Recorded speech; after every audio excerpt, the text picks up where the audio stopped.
За үзэгч тааханд орой өнөөдргийа юу болон нэвтрүүлгийн шинэ дугаар эхэлж байна. Тэгэхээр улсын их хурлын гишүүн үйлдвэр хөдөө аж ахуйн сайд асан Батулгыг огцруулахтай холбоотойгоор сайн шандын аж үйлдвэрийн парк энэ өдрүүдэд нэлээд идэвхтэй яригдлаа. За ер нь бол яг олон жил ярьж байна. Юу хийсэн бэ гэдэг талаар л олон янзын мэдээлэлүүд гарлаа. Тэгээд үүнтэй холбогдуулаад үйлдвэр хөдөө аж ахуйн яамны хүнд үйлдвэрийн газраас өнөөдөр албан ёсны мэдээллийг бас хэвлэлийнхэнд өглөө. Тэгээ энэ бол өнөөдрийн бид хоёрын ярилцах гол сэдэв байгаа юм аа. Сайн шандын аж үйлдвэрийн парк ардчилсан намын сонгуулийн мөрийн хөтөлбөрт жинтэй хувь нэмрийг эзэлж байгаа. За бараг энэ жил ихэд эхний үйлдвэрүүд одоо ашиглалтанд орсон байх ёстой гэсэн ийм уг нь бол төлөвлөгөө байсан. Гэхдээ сайн шандын аж үйлдвэрийн парк цаасан дээр л байна одоогоор бодит байдал дээр нэгч шанга одоо татсангүй.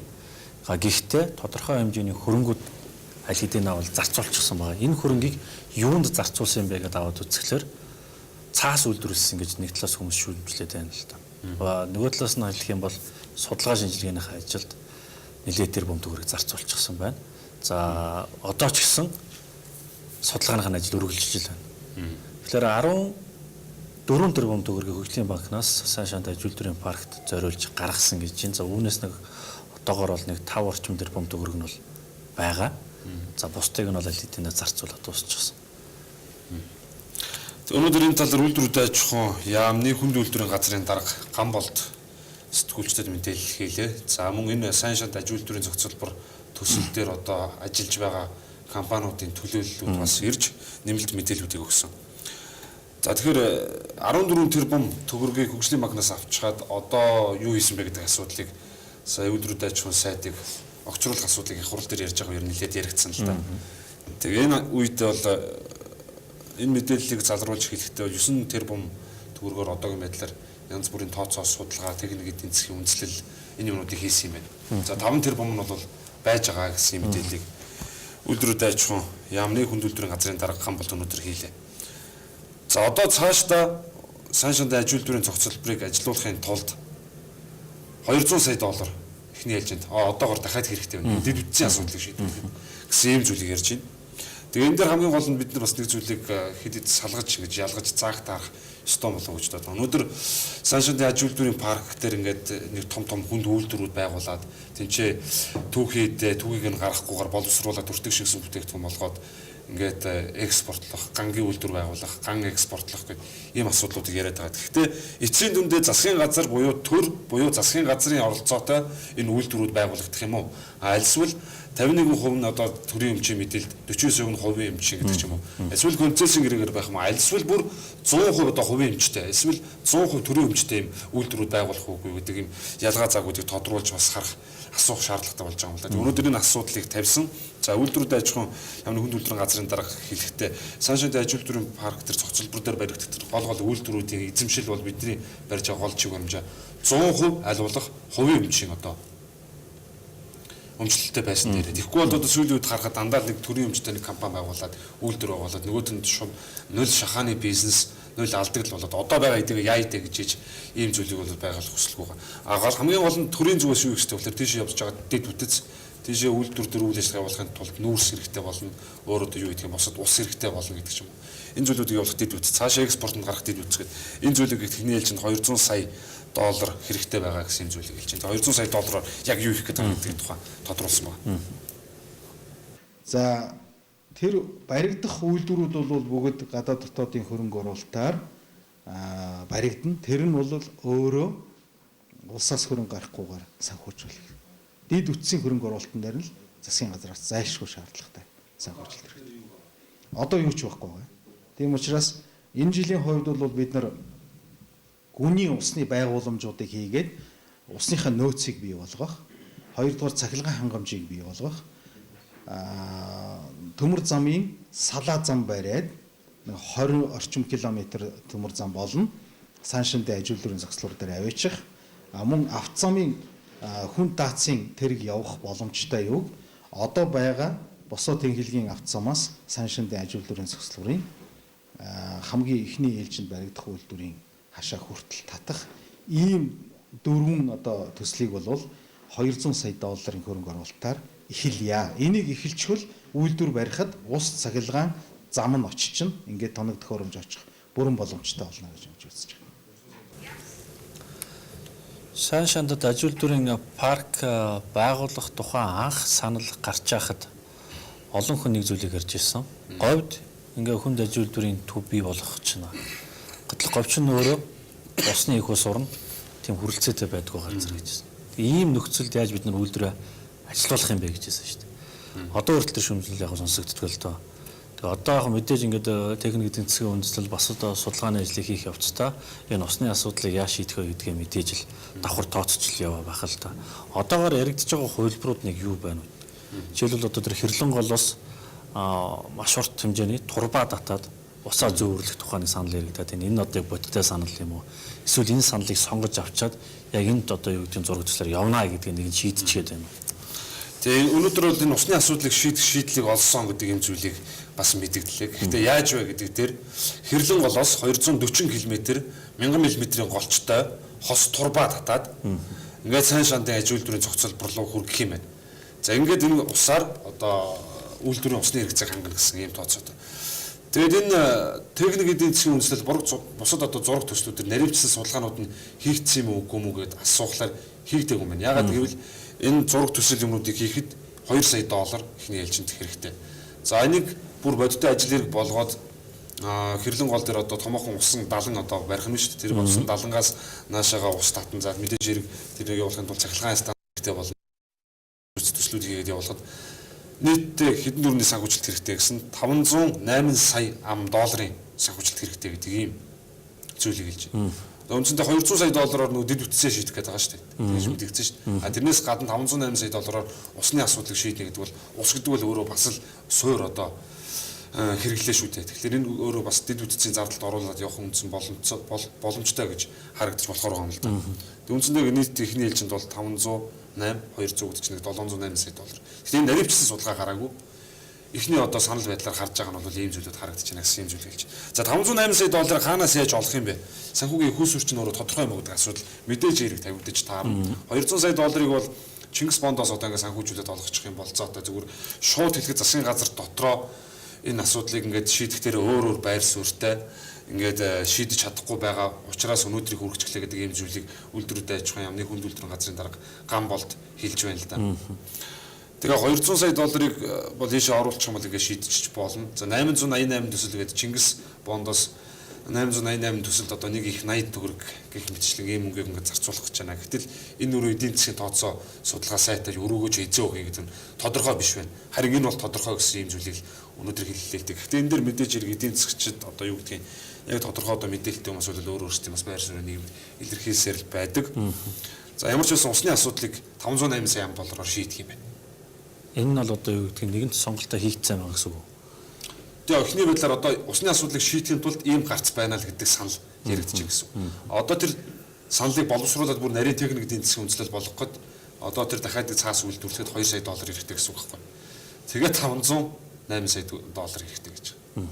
Зөвхөн усаа нааш нь авчрахын тулд. Тэгээ энэ асуудлуудыг тэгээ 508 сая доллар хаанаас авах гэж санхүүгийн хүйсвэр гэдэг дээр энэ сайн шанд аж үйлдвэрийн зохицолбор төсөл дотор одоо усны асуудал дээр одоо ороод ажиллаж байгаа компани захирал энэ асуудлыг юу гэж харж байгаа юм гэдэг дээр тайлбар хэллээ л дээ. Санхүүгийн хүйсвэрийн хувьд бол одоо энэ сайн шанд одоо сая ярьж байгаа зохицолборынхаа бүх хөрөнгөнтөр орж өгч байгаа. Тийм учраас энэ зохицолбороо одоо шийдэхэд бол энэ хэсгийг бас мөнгөнд орсон тооцогдно. За мөн усны барилга агуулмжийг хэрэг одоо энэгээр нь бариад болно гэх юм бол яг энэ чиглэлээр бас бид нэр одоо концессийн грант оруулдаг юм уу эсвэл одоо гадны хөрөнгө оруулагч олох бас юм боломжууд бол байгаа. Хэрэв Монгол Улсын засгийн газар энд мөнгө оруулах чадахгүй бол энэ бол үнэхээр бас мөнгө шаардж байгаа л да. Тийм учраас бид нэр гадны хөрөнгө оруулалтгүйгээр энэ үйл хөдлөх боломжгүй. За ийм учраас бол энэ дээр бол харин бидэнд хөрөнгөний хэмжээ хөрөнгө оруулах санаа хэрэгтэй, шаардлагатай.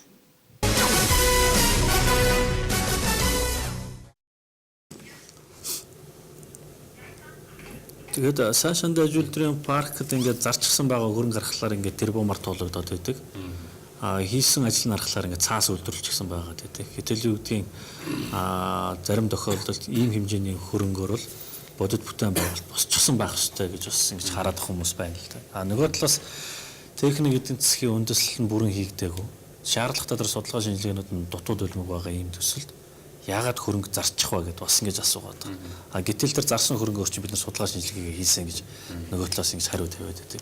Тэгээ энэ бүхний цаана нэг л юм байгаад байгаа нь хөгжлийн банк сайн шандын аж үйлдвэрийн паркт өнөө маргааштай бол ямар нэгэн байдлаар хөрөнгө гарах уугүй юу гэдэг нь тодорхойгүй. Ер нь баг гаргахгүй талдаа байгаа тийм л дээ. Ягаад гэвэл эдийн засгийн үр ашиг нь одоогоор ингээд тодорхойгүй байгаа. За техник эдийн засгийн үндэслэлүүд нь хийгдэж байгаа судалгаа шинжилгээний ажлууд нь ингээд өөр компаниас компани дамжиж ингээд хийгдээд яваад байгаа. Ийм төсөлд бол мэдээж хөгжлийн банк нэг тийм нааштай хандахгүй л байна. Эндээс бас нэг зүйлийг харах хэрэгтэй байгаа. Ер нь ган үйлдвэрлэлээ гэж бодоод за сайн шанд аж үйлдвэрийн парк зохицолбор дээр одоогийн ярьж байгаа төсөл жуурал олон үйлдвэрүүд баригдах юм байлээ. Коксимийн үйлдвэр, гангийн үйлдвэр гэдэг өөр юу гэдэг. Гэтэл яг гангийн үйлдвэр гэхэд одоо ган үйлдвэрлэлээ гэхэд бүгдээр хятад улс, Орос улсын соёл өөрсдөө маш том одоо гангийн бас үйлдвэрлэлтэй хятад улс бол ялангуяа асар хэмжээний. За тэр гангийн үйлдвэрлэлүүд нь яг одоо хойд бүс нутгуудаараа байдаг. Тэгэхээр одоо өөрөө асар том үйлдвэрлэгч улс маань биднээс энэ ганг бол цэвэр гангад худалдаж авахгүй. Өөрөөр хэлбэл энд өртөг шингэсэн бүтээгдэхүүн бид нар ашиг гаргаж зарах гэдэг нь шүү дээ. Тэгэхээр энэ зах зээл өөрөө тодорхой байна уугүй гэдэг бол нэг зөв тодорхой биш. Зүгээр гангийн хэрэглээ цаашдаа өсөн нэмэгдэх юм байна гэдэг нь бол тодорхой. Бүгдийн хэлсэн. Ийм мэдээллүүдийг өнөөдөр өгч байна. За гэтэл нүүрс буюу одоо бусад кокс боловсруулсан одоо нүүрс угаасан нүүрс гэдэг юм уу. Бусад одоо төмөрийн одоо цэвэр одоо түүхийд байж байгаа төмөрийн хүдэр гэдэг зүйлүүдийг бол түүхий дээр тус бодолж аваад бас сонирхолтой байдаг. Энэ бол зах зээлийн тов тодорхой.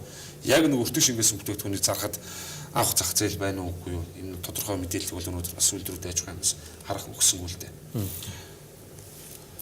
Гэхдээ яг зах зээлээ бол хоёр хөршиж харахаас илүүтэй гурав дахь зах зээл рүүгээ бас гарна гэсэн юм зорилт давхар явж байгаа шүү дээ.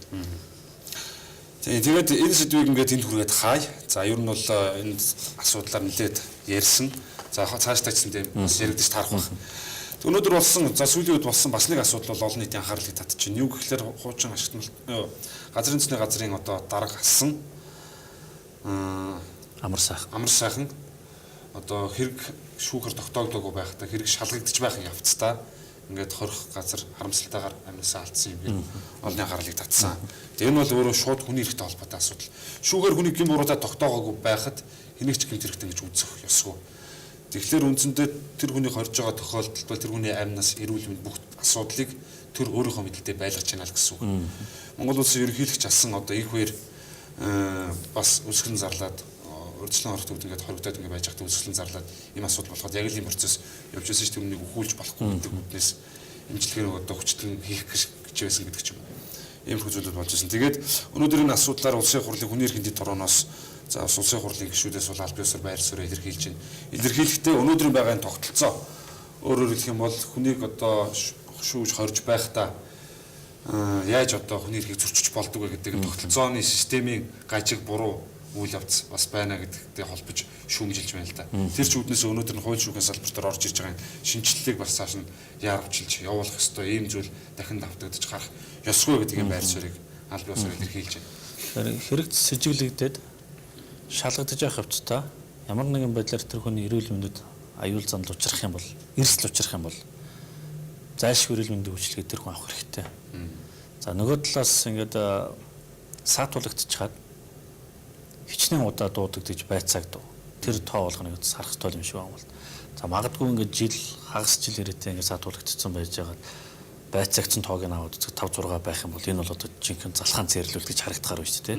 Хүнийг хагас жилийн хугацаанд ингэж саатуулчаад дуудаж байцаасан нь гарын тавууранд багтж илээвэл энэ одоо яагаад түлхэр хүнийг ингэж удаан тэнд саатуулаад байлгац байцаа тогтолцооны асуудал юм байлгүй дээ бодвол. За нэг юм. Хоёр талхлаар ямар тохиолдолд сэжигтэн шалгаж байгаа хүн эрүүл мэндийн үйлчилгээ авъя гэх хүсэлт гаргахад тэрийг нь буцаадаг юм бол яагаад тэрийг үгүйсгдэг юм бол яагаад тэрийг авч хэрэгсдэг юм бол энийг бас нэг харах хэрэгтэй юм шиг байна. Энэ хүний цаана нөгөө хариуцлага би ярих гэдэг юм л та. Тэгээд өнөөдөр яг хүний эрхийн дэд хороо энэ талаар байр суурь илэрхийлж байгаа. Өөрөө ингэж байр суурь илэрхийлж байгаа нь үүний цаана хүний эрхийн зөрчил байжээ гэдгийг бас нэг талаасаа хүлээн зөвшөөрсөн алсан болоодаа л гэж одоо харж илээ л да. Ингээд хүний эрхийн дэд хорооны дарга Улсын хурлын гишүүн Ганбат за Улсын хурлын гишүүн Оюунбаатар нар энэ одоо болсон явдалтай холбогдуулж байр суурь хэрхэн илэрхийлсэнийг одоо үзүүлье. Энэ бол мэдээж бас хүний эрхийн асуудал, түүний дотор хүний эрх зөрчсөн асуудал. Яагаад гэвэл зэрэг урьдчилан хорих байранд байгаа хоригдож байгаа шүүхийн тогтоод гараагүй байгаа этгээдийн одоо эрүүл мэнд амнаас аюулгүй байдлыг бол тэр хорих байгууллага бүрэн дүүрэн хариуцах ёстой. За энэс бус дөрвөн тохиолдлыг түрүү хэллээ. Энэ бол хорих ялаа одоо шүүгээр тогтоологдсон яд эдэлж байгаад ийм хүмүүс за гол нь олон удаагийн хүнд ностой гэмт хэрэг үлдсэн. За ингээд бас хорих эмнэлэг дэмжлүүлэхээс гадна дэмжлүүлэх болцоо байхгүй энэ нөхцлүүд бас гардаг. Зүрхний шигдээс сүрийн өвчин бол хорих байгууллагууд нэлээд байсан. Энэ бол харин зөх хэмжээгээр одоо багасч гаргаж байгаа орчин нөхцөл сайжирсан гэж ингэж ойлгож байгаа. Өмнөх одоо 60-70 жил явж ирсэн тэр уламжлалаас үлдсэн юм бол тэр зүйл холбоот улсад бол Андрей Вишинскийн арга барил гэж юм байдаг тийм ээ. Тэр бол одоо Сталины өмгөөлөгчөөр 1918 онд ажиллаж байсан. Дараа нь зүйл холбоот улсын прокурор байсан юм хүн л дээ. Тэр хүний одоо барьдаг зарчим юу байдгүй гэхээр ерөөсөө хэрэгээ өөрөө хүлээсэн л бол тэр хүн буруутай гэж үздэг. Цаашаа мөрдөн байцаалтыг явуулах шаардлагагүй гэж тэгээ ялтаа явдаг. Энэ зарчим одоо өнөөдрийг хүртэл бас тэр зөвлөлт холбоод ус сурж ирсэн хүмүүстэй тэр зарчмыг баримталдаг манай хуулийн юм байна. Бусад орнууд яадгүй гэхээр ерөөсөө хүнийг хорихтой бол яг шүүх хурлыг хийж агаад өмгөөлөгчийг байлгаад нөгөө прокурор нь байгаад шүүгч нь байгаад таллаасаа ороод тэгээ шийддэг. Өнөөдөр бол яаж нөхөд манай улсад бол зүгээр шүүгч шийдээд прокурор хянаад ингэ явчихж байна. Тэгэхээр энэ бол буруу.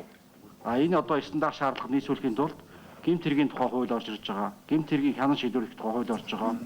Ер нь одоо 2002 оноос хойш бол тэр эрүүгийн байцаан шийдэх хууль гэж 2002 онд батлагдсан. Энэ хууль бол тэр тал руугаа манайхан бол шүүмжилж ярьдаг. Шоронцсон хууль боллоо гэж тий.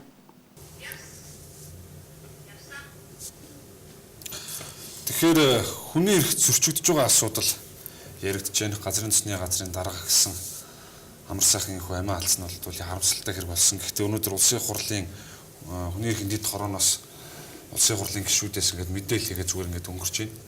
Гэхдээ энэний эцсийн дүнд хэн хариуцлага хүлээх вэ? Хариуцлагын тогтолцоо ер нь ямар байгаа вэ? Яг энэ тохиолдолд ямар тодорхой албан тушаалтнуудад ямар хариуцлага хүлээлгдэг юм бэ гэдэг энэ хуулийн зөвлөл заалт юм уу тэр зэрэг тодорхой байна гэдэг асуудал өөр бас нэлээд бүрхэг болж үлдэж гэж хоцорч байх шиг байна л да. Тэр ер нь олон юмн дээр нөгөө тогтолцоо руугаа буруугаа жигдэг, тогтолцоонуудаа өөрөө буруутай болж үлддэг тийм л одоо тохиолдлыг нэгээр нэмж гинудаа л гэж одоо харагдаж байна. Тэгээ яг нөгөө хуулийн салбарт шинтгэл хийгдэж байгаа. За зам зуртаа олон бэрхшээлтэй нүүр тулж байгаа. Эцсийн дүндээ энэ шинтгэл ингээд цогц байдлаар бүрэн дүүрэн хийж чадах юм бол энэ тогтолцоо үгүй болох юм аа гэсэн юм л хоосон одоо юу гэдгийг ихтгэл найдварлал одоо үлдэж байна шүү дээ. За тэгэхээр эх 7 хоногт анхаарал татсан бас нэгэн хуулийн төслийг дахин өргөн барих гэж байна. Дахин өргөн барих гэж гэдэг нь өмнө нь улсын хурлаар ороод хилцэгдээд дэмжигдэг унсан ерөнхийлөгчөөс өргөн барьсан шилэн дансны тухай хуулийн төслийг эх 7 хоногт дахин өргөн барихаар зэхэж байгаа юм байна. За уг хууль маань өөрөө ямар одоо утга агуулгатай хууль вэ гэдэг бол ер нь бол үзэгчээ сайн мэдж байгаа. Гэхдээ ерхий байдлаар нь сануулад хэлэх юм бол төрийн бүх байгууллагуудын энэ зардал за нөгөө төрийн төсвийн хөрөнгөөр одоо үйл ажиллагаа санхүүжүүлж байгаа төсөл хөтөлбөрүүдийн зардал за дээрэс нь төсвийн мөнгөөр худалдаа авч байгаа үйл ажиллагааны зардлууд ингээд ил тод онлайн одоо ингээд мэдээлэгдэж явах хэрэгтэй гэсэн ийм л одоо ерхий зарчим бүхий одоо хуулийн төслийг дахин барилаа. За хуулийн төслийг бол нэрнээс нь ахуулаад шүүмжилж ирсэн шүү дээ. Их хурлын гишүүд шилэн данс гэж ер нь жоохон юу хэлээд байгаа. Ийм нэртэй хууль байж болох ч юм уу ч юм уу. Нэрнээс нь ахуулаад шүүмжилсээр байгаа л эцсийн хүчтэй хуулийн төслийг бас унгаж ирсэн. Тэгвэл энэ удаад ерөнхийлөгч дахин одоо өргөн барилаа. Шилэн дансны хуулийг хилцүү, эсхилцүү гэдэг асуудлыг ярихад хилцэх шаардлагагүй юм байна. Тэгээ учир шалтгаан юунд байсан гэхээр бас гэхдээ нэг талаас зөвхөн улсын хурлын гишүүдийн хуулийг дургуудаа гэдэг ч юм уу засгийн газрын гишүүд дургуудаа ч энэ хуулийг унгаачлаагсан тайлбар нийгэмд хэд давмгаалаад байгаа шиг байна. Гэхдээ нөгөө талаас нь хууль руу хилжигдэхдээ хилцүүлгийн одоо шаардлагыг хангасан тэмчиг өрөнд тооцоос судалгаа ямар одоо энэ хууль гарлаа гэд хэрэгжүүлэхэд ямар одоо зүйлүүд хэрэгцээ тийм гэдэг энэ дагалдах юмнууд нь өөрөө дагаж орж ирж явах хэрэгтэй гэдэг юм ерөнхий юм шаардлага нь байдаг л да. Тэгээ шилэн даасны хууль бол зүгээр орж ирэхдээ яг тэр хууль хилцэхэд тавигддаг тэр шаардлагуудыг бол төдийлөн хангасангүй гэсэн ийм шаардлагыг тайлбарыг хэлээл ингээ буцааж ирсэн шүү дээ. Энэ ч бас өөрөө нэг талаа шууд ор өмдөсгөө шууд улсын хурлыг шууд унгах гал ингээл зөрүүд бас унгаацсан юм биш байх гэж зөв надад бол миний хувьд бол зүгээр харагдаад байгаа. Энд ч үзэж байгаа бас хэсэг бол байгаа. Тэгээ тэр хэсэгтээ бол бас санал нийлэхээр байна л да. Нөгөө талдаа бол шууд ингээл хуулийг улсын хурлын гишүүд одоо нээлттэй тод байх дургу болохоор гэдэг ч юм уу шууд унгаацсан гэдэг ийм тайлбар бол бас нөгөө талдаа хитийдчихэж магадгүй. Тэгээ үүнийг дагаад орж ирж байгаа бас нэг асуудал байгаа. Ер нь Монгол улс ерөнхийлөгчийн зүгээс том төрөөс ухаалаг төрлөө шилжиж гэдэг энэ хөтөлбөрийг боловсруулсан. Энэ хөтөлбөр дотор гол одоо цөм нь бол өөрөө нөгөө хариуцлагын асуудал байгаа шүү дээ. За дунд шатны албан тушаалтнуудад бол хариуцлага тооцож болоод идэг. Ажлаас нь хаалах байдаг юм уу ямар нэгэн байдлаар. А гэтэл нөгөө улс төрийн албан тушаалтнуудад яаж хариуцлага тооцож байна гэдэг асуудлын өдөр бүрхэг хууль эрх зүйн хувьд ч гэсэн тодорхой биш. За улс төрийн албан тушаалтын гэхээр одоо сайд эд сайд гэдэг асуудлуудыг ярьж гişүүд албан тушаалтнуудыг эдгээрт хариуцлага тооцох гэхээр зөвхөн огцорхол гэдэг одоо тийм ойлголт байгаад байдаг. Огцорхоо байсан огцорхоо. Огцорно гэхээр нөгөө намын бэлгэн хамгаалаад үлдчих юм бол тэрнтэй хариуцлага тооцсонгүй гэдэг ч юм. Тэр хариуцлага тооцох өөр олон янзын механизм арга хэлбэрүүд өөрөө дардсан төртөө улс орнууд бол байдаг юм байна. Тэгэхээр энэ асуудлуудыг бас хуулинд хуульчилж нэвтрүүлэх юм шаардлага байна гэж ерөнхийлөгчийн тамгын газраас Монгол ерөнхийлөгчийн зүгээс үзсэн байна. Энэ хуулийн төслийг бол тун удахгүй бас боловсруулж өргөн барихаар өнөөдөр боловсруулалтын шатанд авч байгаа юм. Тэгээ энэ асуудлуудаар өнөөдөр Монгол улс ерөнхийлөгчийн хуулийн бодлогын зөвлөх өнөр баяр мэдээлэл хийсэн байна.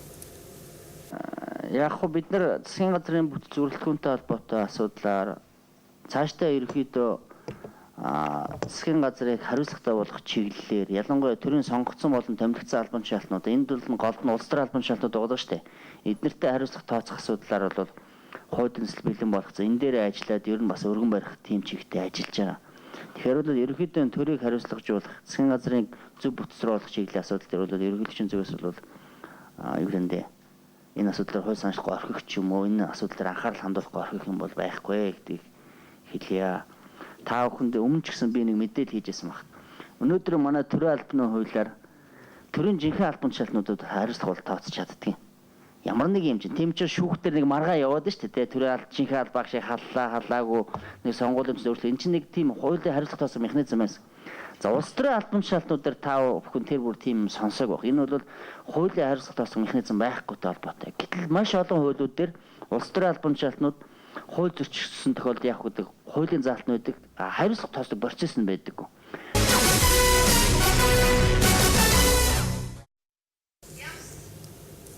Өнөөдөр бондын мөнгийг хэрхэн яаж зарцуулсан бэ гэдэг асуудал анхаарал татсан хэвээрэл байгаа. Гэхдээ өнөөдөр энд бас дөрвтэй хариулт байхгүй л байгаа.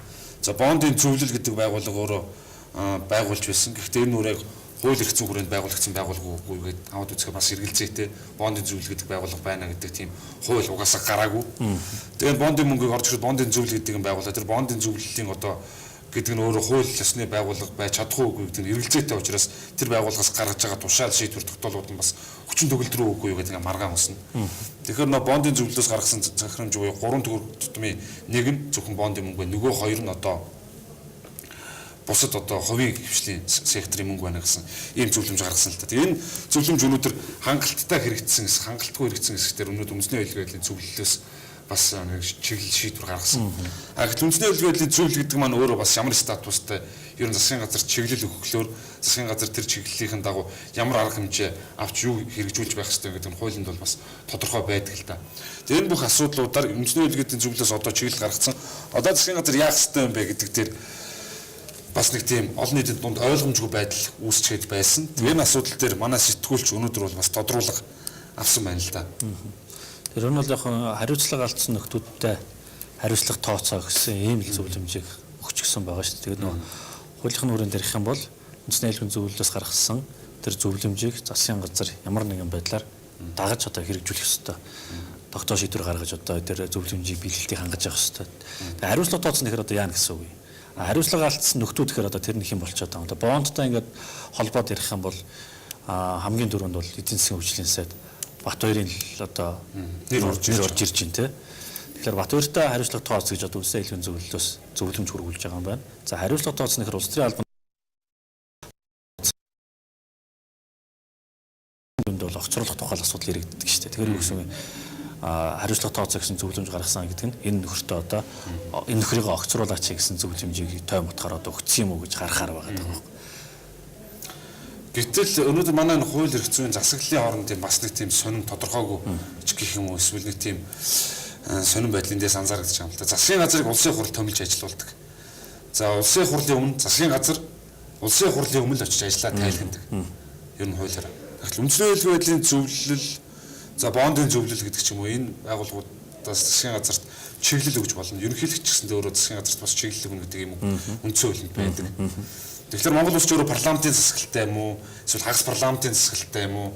Хагас ерөнхийлөгчийн засаглал бас байгаад байна уугүй юу?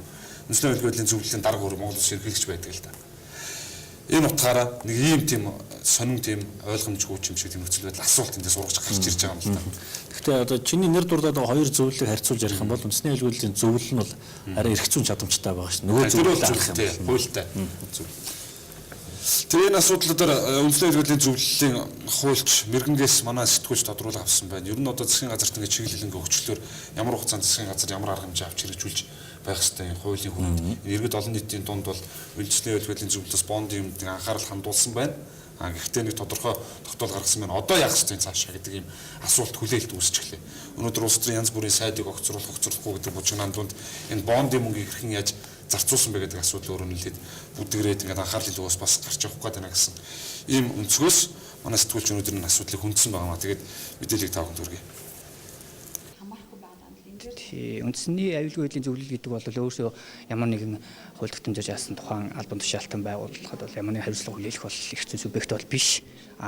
Зүгээр үндэсний аюулгүй байдлын зөвлөлийн тухай үндэсний аюулгүй байдлын тухай хуульд юу заасан байдаг вэ гэхээр зөвлөлийн шийдвэрийг хэрэгжүүлээгүй бол хуульд заасан хариуцлагыг хүлээнэ л гэсэн тийм зохицуулт үйлчилдэг байгаа. Тэр мэдээж улс төрийн албан тушаалтанд бол сонгогдсон ард түмнээс сонгогдсон хүмүүс байдаг гэдэг утгаараа бол шууд зөвлөлөөс ямар нэгэн хариуцлага тооцох боломж бол байхгүй.